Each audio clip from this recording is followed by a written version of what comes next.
During the last 10 years, governments signed road contracts valued at 127 billion kwacha without a clear foresight on how these commitments would be liquidated. As at 30th June 2021, arrears payable to contractors and consultants accumulated to 9.6 billion kwacha. Further, government obtained expensive loans from NAPSA and NATSEV valued at 4.2 billion kwacha as a way of raising funds. But these initiatives did not clear all arrears due to the huge overcommitment. Madam Speaker, the breakdown of all the contract commitments, debt arrears, and loans as at 30th June 2021 is as follows. Contract commitments. RDA has 690 running contracts valued at 111.46 billion kwacha. The Ministry of Local Government and Rural Development has 315 contracts valued at 16.15 billion kwacha. The contract commitments is therefore 1,005 contracts valued at 127.61 billion kwacha.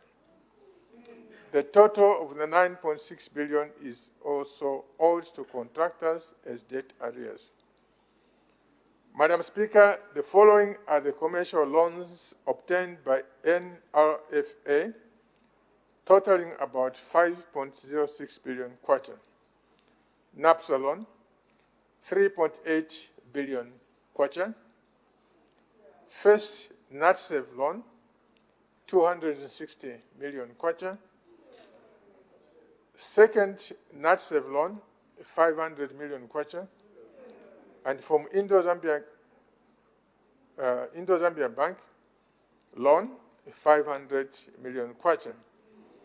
Further, Madam Speaker, the total of arrears plus the loans brings the total to 14.7 billion as at 30th June 2021.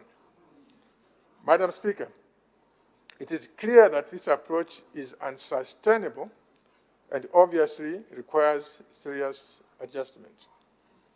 My ministry has therefore directed the NRFA, in consultation with the other road agencies, to develop a 10-year debt service sustainability plan, which will outline how government will implement road infrastructure in a more sustainable manner going forward.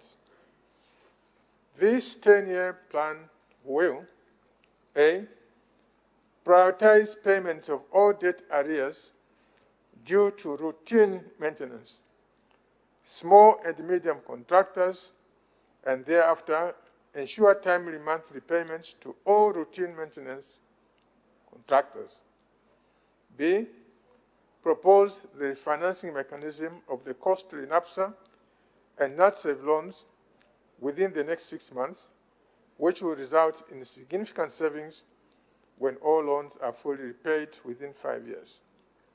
C, prioritize the planning and provide adequate funding towards implementation of periodic maintenance and rehabilitation roadworks before considering the costly upgrading over the 10-year period. D, prioritize the annual planning and provide adequate funding for implementation of 80% complete upgrading road projects for completion within the first 2 years of the 10-year period. And E, propose the implementing agencies, that is, RDA and the Ministry of Local Government, immediate termination of the dormant road contracts to stop the intangible cash, such as interest claims on delayed payment of interim payment certificates. The termination costs will be part of the debt arrears. Madam Speaker, the 10-year debt safe sustainability plan will, in addition, propose an overall suspension for the debt arrears in terms of 1, the proportion of redeemable through the road sector 10-year annual work plan. 2, the proportion likely to be suspended now and to be redeemed during the second 5-year period, thus after all the 5-year loans have been fully redeemed. C, the proportion of which could be negotiated at sovereign level. And lastly, the proportion which could be a candidate of the medium to long-term bonds till adequate funding is available to redeem fully the arrears.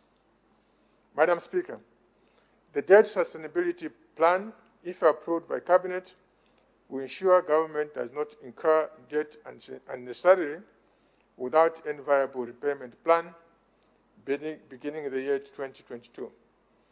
My ministry will table the debt safe sustainability plan for Cabinet approval before 31st December 2021. Madam Speaker, the Public-Private Partnership PPP unit under the Minister of Finance has been directed to immediately engage RDA and NRFA to identify potential road projects across the country that could be financed and implemented under the PPP arrangement. This is expected to create relief on the Treasury going forward. Madam Speaker, lastly but not least, the National Road Fund Agency, in collaboration with RDA and the Ministry of Local Government, has been guided to develop a transparent and,